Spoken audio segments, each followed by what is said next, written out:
Hey everyone, welcome back. It's episode 4 of Audacity, the Velocity OKC show. My name is Nate Fisher. I'm the Director of Communications here at the Greater OKC Chamber. And I'm Kaylee Terracina, Senior Marketing Manager at the Chamber. Nate, why don't you give us a rundown? What are we going to hear on the podcast today? Well, we got a lot of good stuff to talk about today, Kaylee. So we're going to talk a little bit about the Collective, which is the new food hall in Midtown OKC, and sort of food halls in general and what's going on. Yeah, and there's a lot of new restaurants in Midtown, And in Midtown specifically, yeah, so we'll get into that a little bit. We're also going to talk about Elevate, which is a new product that the Chamber's putting on. That's a one-day professional development conference that you're very involved in planning. Very. So want to hear a little bit about that. We're going to talk about some Innovation District items, some of the things that have been coming out recently about the Innovation District, a little bit of history, and then also what some supporters of the Innovation District are looking for in terms of maybe some funding for MAPS 4 and what that might look like. We're going to talk a little bit about Paddlesports Retailer, which is a big industry trade show that's kind of a neat deal that is coming here to Oklahoma City for the second time, and they actually signed up for a third time.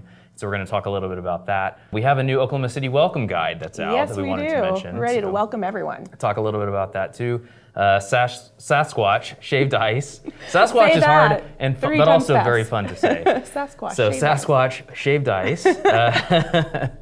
We're going to give you a rundown on what that is and what they're all about. And we're also going to leave you today with an interview with Colonel Filcek, who is the new Air Wing Base Commander at Tinker Air Force Base. Awesome. Yeah. So Nate, tell me a little bit more about the Collective. I know you and I both went last week. What were your thoughts about Oklahoma City's first food hall? Well, I thought it was a really neat concept. Basically, if you're not familiar with the concept of a food hall, it's sort of like a food court. This one's a little fancier. Yeah, they have valet parking. They have valet parking. Not really my traditional mall experience, but hey, definitely upscale. You generally can't ride the streetcar to the mall, so true. So that was a little bit different. But yeah, I thought it was really neat. Bar service, indoor and outdoor. They do have a really great space. You know, the rooftop patio has great views of downtown. It's located just north of downtown, so you have a great skyline view, good outdoor seating on 10th Street, so you can kind of watch everything that's happening across the street at Blue Garden, all the people riding the streetcar. So the location's perfect. Right. And then they had 11 restaurants inside. So that is pretty incredible. You can have your pick of really whatever food you're in the mood for. Yeah, so that's a great place to go out with friends if you're not really sure if everybody's into sort of different cuisines and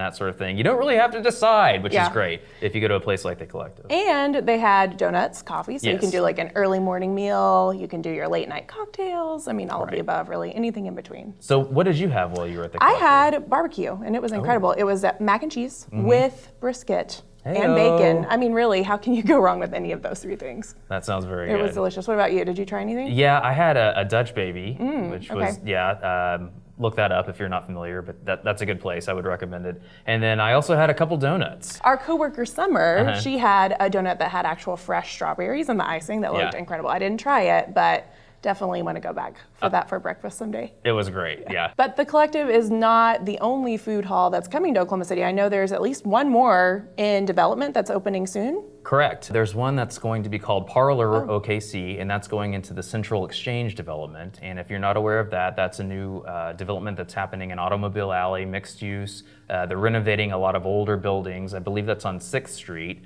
sort of in between Broadway and Oklahoma Avenue right there. So if you're not familiar with that, we actually had a pretty good rundown of what's going on there and sort of the progress that they're making on Velocity a few weeks ago. So I'll have a link to that article in the show notes. But yeah, Parlor OKC, that looks like similar concept, and I think it's going to be really neat too. We'll have no shortage of options when we want to eat somewhere in Midtown or Automobile Alley, that's for sure. Absolutely. And I just wrote an article yesterday on Velocity that was about a few of the new restaurants that opened in Midtown. They're obviously already a district that is known for its cuisine, but there have been some great new names. So the Collective is one of those. We also had Plant OKC just opened, so that's a vegetarian, gluten-free, locally sourced, organic when possible restaurant. I haven't been able to try it yet, but it seems like a really cool concept, and I know from social media buzz that they've had a very successful opening, so I definitely want to stop over and give that a try soon. Yeah, I've been by there a few times, and it definitely seems like they're doing well. Both of those are chamber members, might I add, the Collective and Plant, so we appreciate that, of course. Absolutely. But yeah,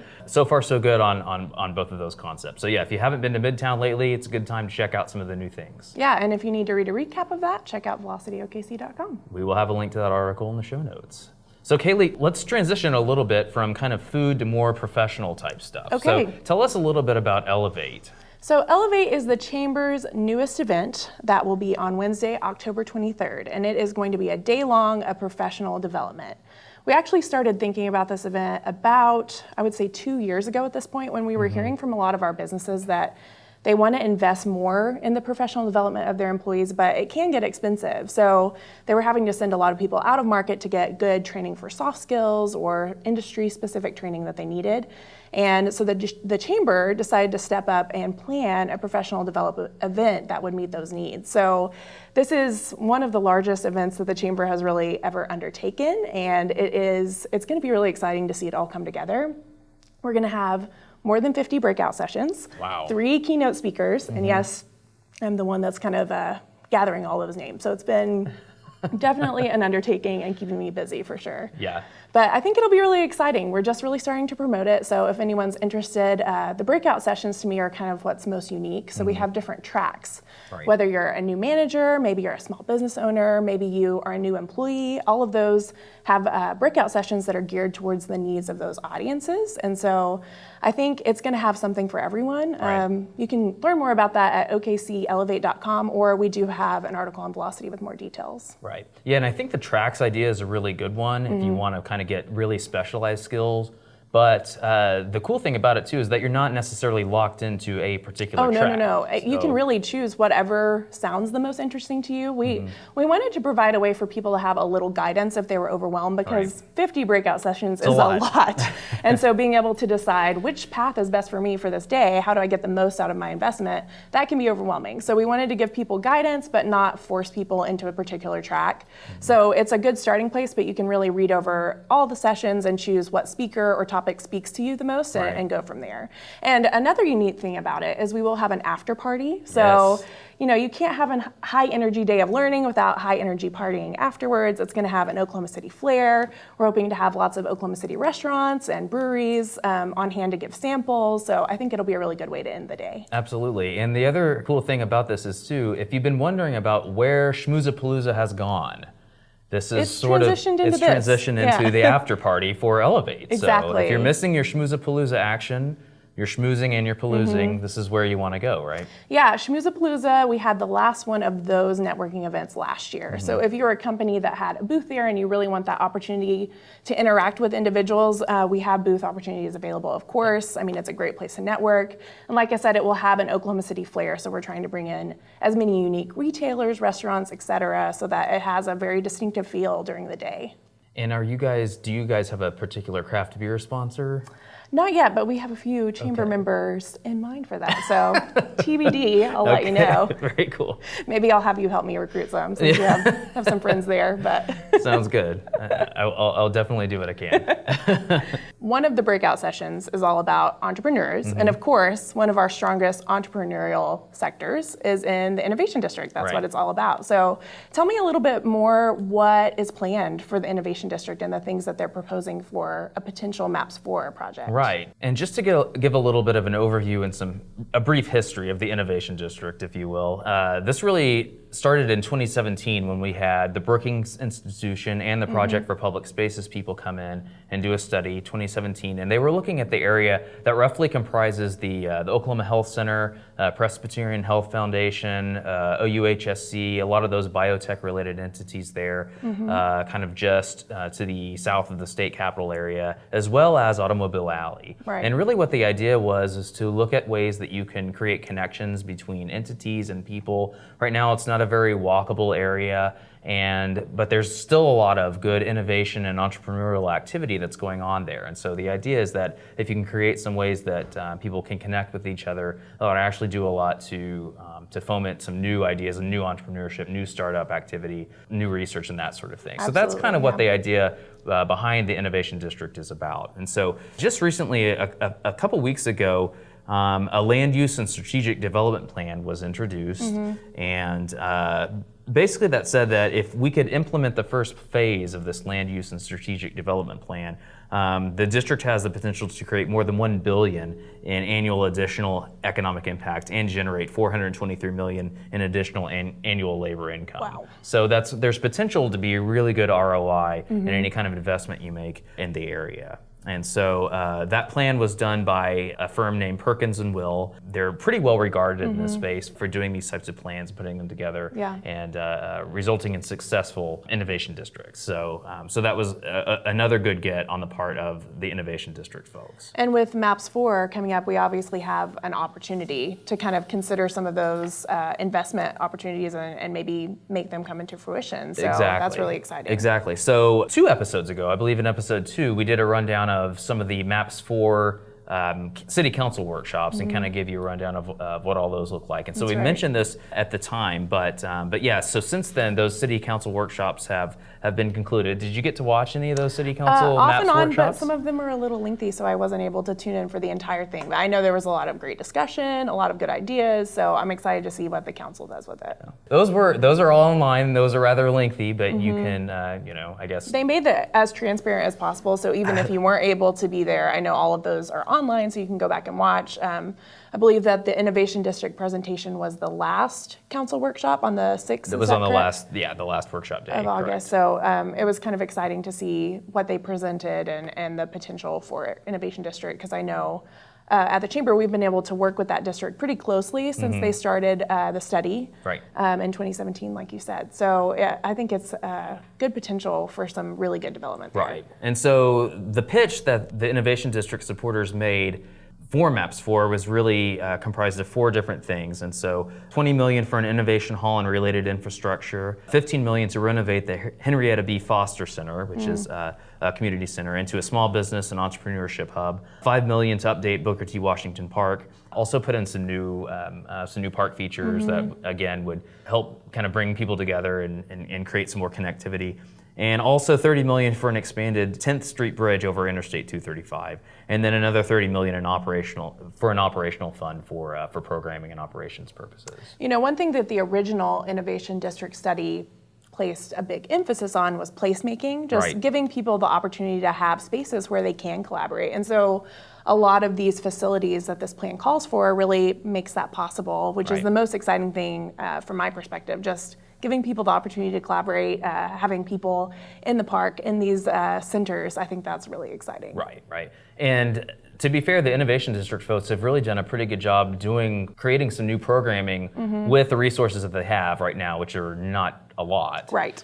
So we're on our way to implementing some of the initial stages of the original plans that were developed, but this is really going to help us, kind of finish out that first stage and really get things where they need to be, to where we can really start humming and start creating some even more new businesses out of there. Absolutely. So speaking of MAPS projects, I mean, one that we always have good things to say about is the Whitewater Center. And that was actually something that helped attract a Paddlesports Retailer trade show here to Oklahoma City. So why don't you tell us a little bit more about that? Right. Well, that was a cool thing too, because I wanted to give you guys just a little bit of numbers around tourism, the convention space in Oklahoma City to start with, because a lot of locals may not realize, but the visitor economy is actually our 3rd largest industry segment. And so a lot of economic activity is supported by people coming in and going to conventions and having meetings here and that sort of thing. So in the last fiscal year, we actually had more than $15 million in hotel tax receipts, and that was up 7.5% from the previous fiscal year. So we're doing well there. The CVB helped host 236 groups, and they brought in $13.375 million in city sales tax. That's incredible. Right, and they accounted for 4.1 million hotel room nights. So if you're wondering why there's always hotels going up all the time, it's because there's a demand for it. Yeah, there's a demand. Oklahoma City is actually a really good place to meet and have meetings and conventions. We're centrally located, right? Things are relatively inexpensive here compared to some other cities. So obviously this is something that we're going to continue to see grow, especially with the advent of the new MAPS 3 Convention Center when that comes online. So very cool. But yeah, so one of the reasons that we got this Paddlesports Retailer show, and it's not a huge show, some of you guys may remember that we actually hosted the National Beta Club Convention. That's right. Earlier in the summer, and that was actually, they had, I believe, about 20,000 people come into town for that. So if you were trying to go to lunch during that week downtown employees, or at the streetcar, that was a little bit difficult, but really cool. A lot of activity on the streets all the time, and definitely you could see there was money being spent, which is what it's all about. So that was really cool. But yeah, so the Paddlesports Retailer show actually came here for the first time last year, and they actually had such a really good experience here. And it's really, we have a unique environment for this type of trade show. Absolutely, because our Whitewater Center is located so close to downtown. Exactly. You cannot find that anywhere else. So it gave them really close proximity to our entertainment districts, the hotels, restaurants, et cetera, while also being right on the water sports venue. It's pretty cool. They had a really nice demo day experience down there at the Whitewater Center, in addition to all the things, kind of the normal trade show activities that were going on at the convention center. So it says here, I'm going to read a little bit from this press release because I like to do that, but we've already seen a rise in the pace of exhibitor registrations this year over 2017 and 2018, and we're pleased that so many returning exhibitors chose to increase their footprint in the main exhibit hall. And then they go on to say that showgoers also raved about Oklahoma City location in 2018. The wildly popular demo day at Riversport Adventure Park was the industry's best demo ever, and the show's downtown footprint, with easy walking access to lodging, restaurants, and nightlife, exceeded expectations. So that's very cool. The demo day seems like it would be something that would be fun to watch, even if you're not into paddle sports, really. It seems like a cool thing. So. Yeah, that would be a good day. And so that show is actually going to be August 26th through 29th. So if you're interested in coming to check that out, those are the dates, and you should check out the website, Paddlesports Retailer. I believe it's just paddlesportsretailer.com. That's where you would go to check out information about that. But yeah, 140 exhibitors, 450 plus brands. Post-show surveys, more than 87% of last year's attendees stated they plan to return. So yeah. Fantastic. Yeah, hats off to the CVB, and again, everybody that voted yes on Maps 3. I did, so. Didn't live in Oklahoma City. I guess I'm sort of thanking myself. In spirit, I voted yes, even though I didn't live here at the time. Look at what, in addition to a lifestyle amenity, what a great economic driver it's turning out to be. Absolutely. So. And speaking of people coming to town, new people coming to town, we mentioned a couple episodes ago, I believe, about the new abetterlifeokc.com website. Completely redesigned and relaunched. Right, lots of new features. So if you haven't had a chance to check that out, you should do that. But kind of as a corollary to that, we also have a printed welcome guide that we do here in-house. It's a really nice piece. And we just launched our new one, actually. Right. So every year, our team, the marketing team, puts together a welcome guide. It's a printed guide that would help anyone looking to move to Oklahoma City or thinking about a move to Oklahoma City, help discover more about our culture, our housing, education, healthcare, things to do. Anything that you might need for a very cursory overview of what it would be like to live here is contained in the guide. And we were able to redesign that, update all the content in conjunction with the relaunch of our site. So all of the content is new and ready to welcome whomever may decide that they're ready to move to Oklahoma City. So if anyone needs a copy of that, they can request it here at the Chamber. You can actually visit the website, abetterlifeokc.com, to request a printed copy. And we're also able to work with employers too, who may be trying to recruit a larger number of people to work for their company. We can put together a larger number of those printed guides for them to help them in their recruitment process. Right. So we'll have a link to that in the show notes, but something to check out. A lot of people still prefer to have a printed piece like that. I do think it's helpful. Little magazine-y type thing. Yeah, absolutely. Maybe you can dog-ear the pages, make some notes, that sort of thing. Some things that you can't do with your computer screen. That's very true. But of course, the most updated information is probably on the website. So using them together is really the best way to go. Yeah, that's a good call, Kaylee. I would agree with that. You should use them together. Use them together, both. And another thing that new people to town may want to check out is Sasquatch Shaved Ice. That's right. It's hard to say, but delicious. Delicious, yeah. Delicious to try. Shaved ice. I first heard about Sasquatch Shaved Ice at a recent chamber forum that we had in July. We actually featured several organizations that are working to end homelessness in Oklahoma City, and one of those was represented by Rania Fergotson. She coordinates and directs the Curbside Chronicle, which is a magazine that is produced by people who are experiencing homelessness and also sold by them. So it gives an employment opportunity. They help connect those people with housing, so it's a housing first model. And a new venture for her is acquiring Sasquatch Shaved Ice. Right. She told us at the forum that a lot of teenagers who are experiencing homelessness don't really have a lot of outlets for how to find employment and housing. And this business model is designed to help get people who may be experiencing that are in their teens a place to work so that they can get back on their feet and back into society and find housing and that sort of thing. Right, and we had a recent piece about this on Velocity, so we'll have a link to that in the show notes where you can learn a little bit more about that in detail. But yeah, pretty cool thing. It's in the Plaza District. I don't know if we mentioned that, but it's in the Plaza. They're actually getting ready to open a new location in Bricktown, so be on the lookout for that. But yeah, another, like the Curbside Chronicle, also run by the Homeless Alliance, so they're sort of sub-programs of the Homeless slants. Chamber member Oklahoma Credit Union actually is involved in helping get this off the ground as well. And so the people that are working there get some benefits. In addition to the job skills training, they can get some college prep and a checking and savings account with Oklahoma Credit Union. So through that, they also participate in a financial literacy course. And really, I think it's a great way to help get some of these kids back up on their feet and into stable housing and job situations, which is what it's all about. And so, like I mentioned before, we're going to actually leave you today with an interview with Colonel Filcek, and he is the 72nd Air Base Wing Commander.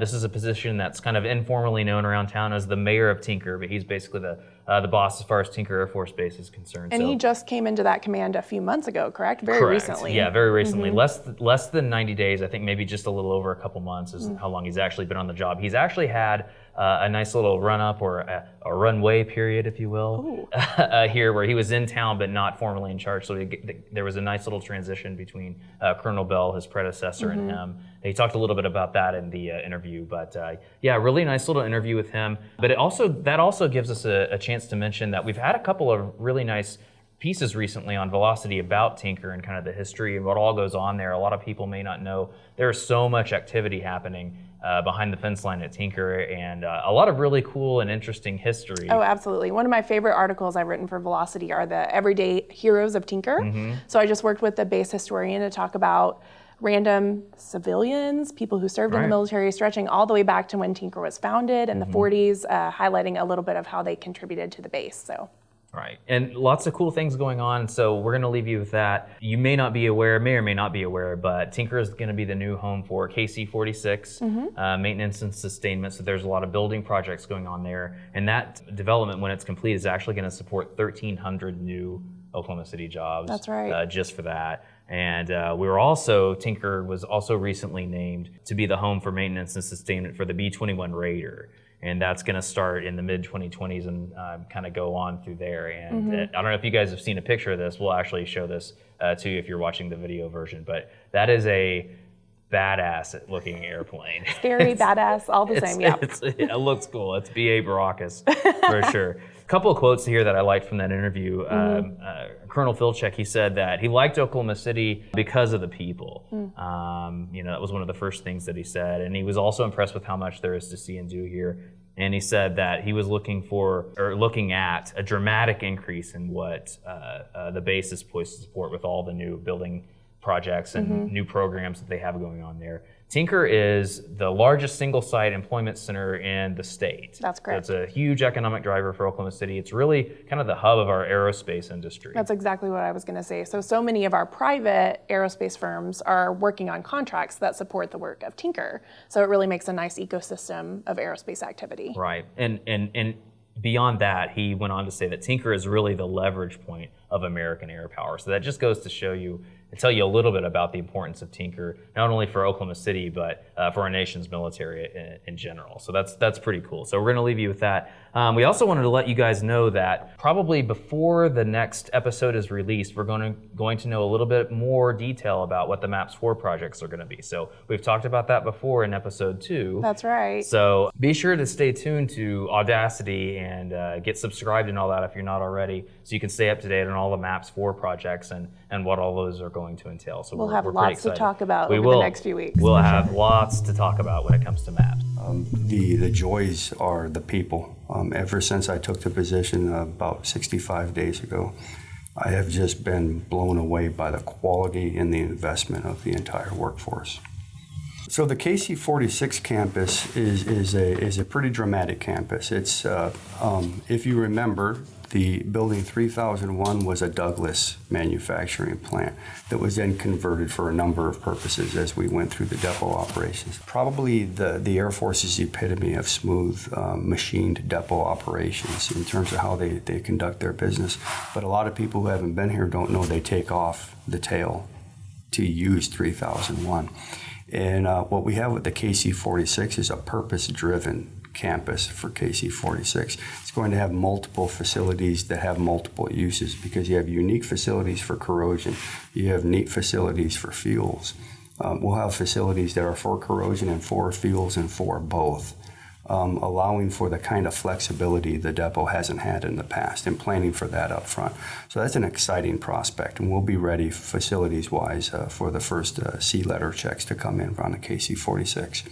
On B-21, we were announced as the site for B-21. We have a Plan A and a Plan B on site layouts. We only have to make a decision by 2026 in terms of not where it's sited, but when we start ground and what the contracts are.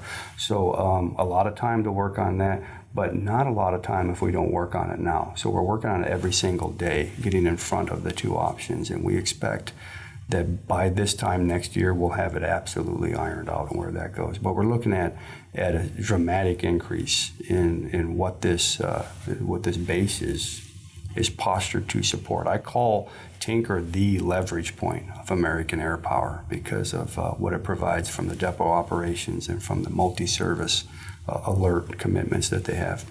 I can't see any other place being more important.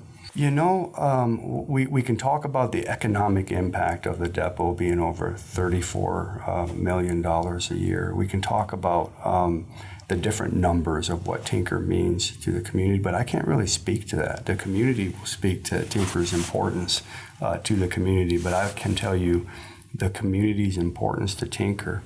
In almost 35 years, a couple months I'll have hit 35 years. I'm prior enlisted, almost 13 years, senior NCO. That's how old I am coming into the job. But in that time, I've had 16 assignments, multiple temporary duties and deployments. I've never been anywhere where the community was so supportive of their installation. Nothing comes close. I'm glad I'm having the interview just to say that I've never been anywhere. And it's not a lieutenant or a lieutenant colonel. It's a prior service colonel, wing commander who's been to a lot of places. So I think there's some credibility there. This is number one.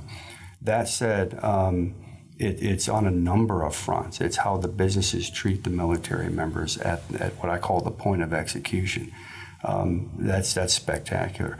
But then the legislative support is off the charts. The community supports, the chambers of commerce support. Everything is geared towards helping our members, and it's just noticeable. It's unlike any place I've seen. So I'm not going to speak to our impact on the community. Sure. I will say that it's our goal to pull our fair share. Well, that depends on, obviously it's going up, right? Obviously it's going up. But the numbers of how many jobs and when will remain in flux. But I can tell you that the requirements for what the Oklahoma Air Logistics Complex has to accomplish, they're going up. And we are getting that work here at Tinker. That's not including the KC-46, and we're getting that work at Tinker. And the B-21s, we're getting that work. All of that is spread over the course of 15 to 25 years as we go up, but it's a very promising upward curve that I think everybody should look forward to. The numbers, I don't really want to speak to the numbers for the Air Logistics Complex, but I can speak to just software alone and the software engineering group and the growth of that business that's been more than 8% a year in terms of employment. And what's really, we want to say STEM is crucial, right? So that what a lot of people don't understand is the amount of engineers that we have employed at Tinker Air Force Base. And all of the colleges and universities in the entire state of Oklahoma can't graduate enough just to service Tinker Air Force Base if we could get them all. And so the community needs to know the market is there. The market will keep going up. And what would be great is if we get in front of that eventually in Oklahoma with an aerospace industry and an aerospace education, which I think the state is really leaning towards hard. I think it'll be unstoppable. Well, it's funny you would ask that question given that I came here from Germany, from Ramstein, the Bavaria dream location. We traveled to other countries almost daily. Not almost daily, almost weekly. On the weekends, we would drive into Luxembourg, we'd drive into Switzerland, we'd go into Austria, just to explore the countryside. And they're different countries, and it is gorgeous. It was the family and I spent more than 30 years wanting to get to Germany. So I'll say it on camera, to have Oklahoma City as the next assignment was not something we were jumping up and cheering for. It was great, we'll go, it's awesome, we're blessed because of the position. And maybe an hour or 2 hours into driving into town, we liked it. And it's because of the people. We liked it because of the people. What I said earlier, that the welcome you get as a military member, as a uniform wearer, is, I've never seen anything more patriotic than Oklahoma City. And then discovering how much there is to see and do, and just great. It blew us away. So that probably a couple months into my tour, we were talking about potential retirement in the area, because Oklahoma City brings it, and the communities all around. Yes. Sure. All right, guys, that is it for episode 4 of Audacity, the Velocity OKC show. We appreciate you joining us. Please do reach out to us and give us some feedback if you have it. Really, the best way to do that is to just email us, and that's networking@okcchamber.com. Or if you prefer social media, you can reach out to us via our social media platforms, and that's generally going to be OKC Chamber. And if you're listening or watching this, we would appreciate if you would subscribe, like, rate. Helps other people find the podcast, and it lets us know what kind of job we're doing. Thanks a lot, and we will see you next time.